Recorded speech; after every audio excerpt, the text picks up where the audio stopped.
We're living in a strange, upside-down world.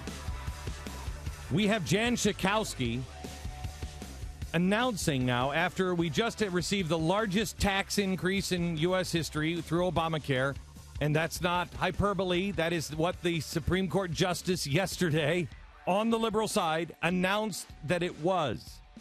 No, you probably didn't see any of the coverage yesterday. You missed it on the mainstream media, where they were covering saying Obama said this was definitely not an income tax rate. This is not a tax. Definitely fought against it. People like Glenn Beck were saying that it was. People like Rush Limbaugh said it was. But you didn't see that because that's exactly what they said. They just celebrated. They got to thrill up their leg. The biggest income tax raise in American history. 22 new taxes are coming your way now. 22 new taxes. But that's not enough for the left. That we cannot cut spending. We need to make those investments, and we need to tax the wealthiest Americans.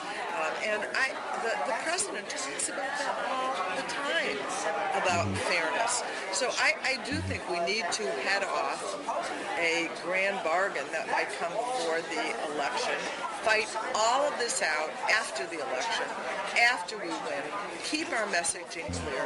We are not going to pass anything significant before the election that is really good for increasing the middle class, restoring the middle class. And so I think it would be a serious mistake for us to think that we could do that and in some way help ourselves in the November 6th election. Amazing. Massive tax increases on the wealthy coming after the election. But it would be foolish for us to do that before the election because we wouldn't win. We wouldn't win. Cowards. And treasonous journalists for not reporting it.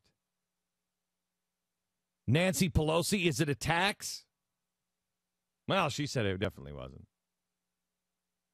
No, of course it's not. It's not a tax. She said the president has said himself on numerous occasions that the individual mandate is not a tax. Do you think the individual mandate in the health care law is a tax? The court has upheld the legislation. I think, and I have to see the specific language, that they identified with how we wrote the bill in the House as part of the decision, their documentation for the decision. Call it what you will. It is a step forward for America's families. And you know what? Take yes for an answer. This is a very good thing for the American people.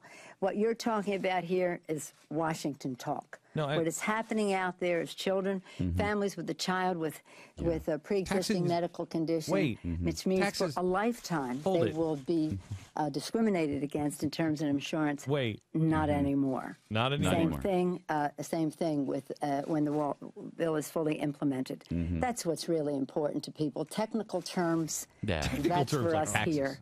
What means something to the American people is what it does to them. The word tax means nothing to the American people. They don't get that. That's just technical. It meant something when they were trying to pass it because they had constantly denied it. Why did they deny it if it's just it meant Washington something then, speak? but now they don't care. All they care about are the children. That's just Washington talk. The technical terms. That goes back to the president. Oh, you're using the dictionary now? Well, yeah. I'm using the dictionary. And you know why that is? Because they're shapeshifters. Yeah. That's the premise of a coward, and in the book Cowards. They're shapeshifters. They become whatever they have to become. Words become whatever they have to become.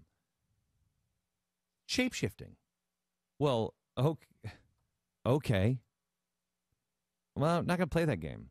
And I'm not going to be embarrassed, and I'm not going to be a coward. You notice what Jan Schakowsky said. And then we can strike a big compromise. In Saul Alinsky's book, he talks about compromise is a good thing for us. Compromise is great. You go for 100%. You got nothing. Go for 100%. You get 30%, you're 30% ahead. You got nothing. Go for 100% and push, and don't worry about compromise. Why not worry about compromise? Because if you have to take a flight of stairs up and you're at the bottom, I don't want to go up. I don't want to go up.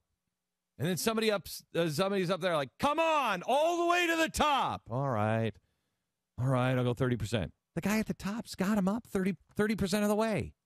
At some point, you're going to be like, look, you're more than halfway, man. Just come on. All right, yeah, I guess you're right. I am already here, so might as well. That's progressivism. And that's what they're doing, and that's what they have done. And that's why we have to not be afraid. We have to be bold.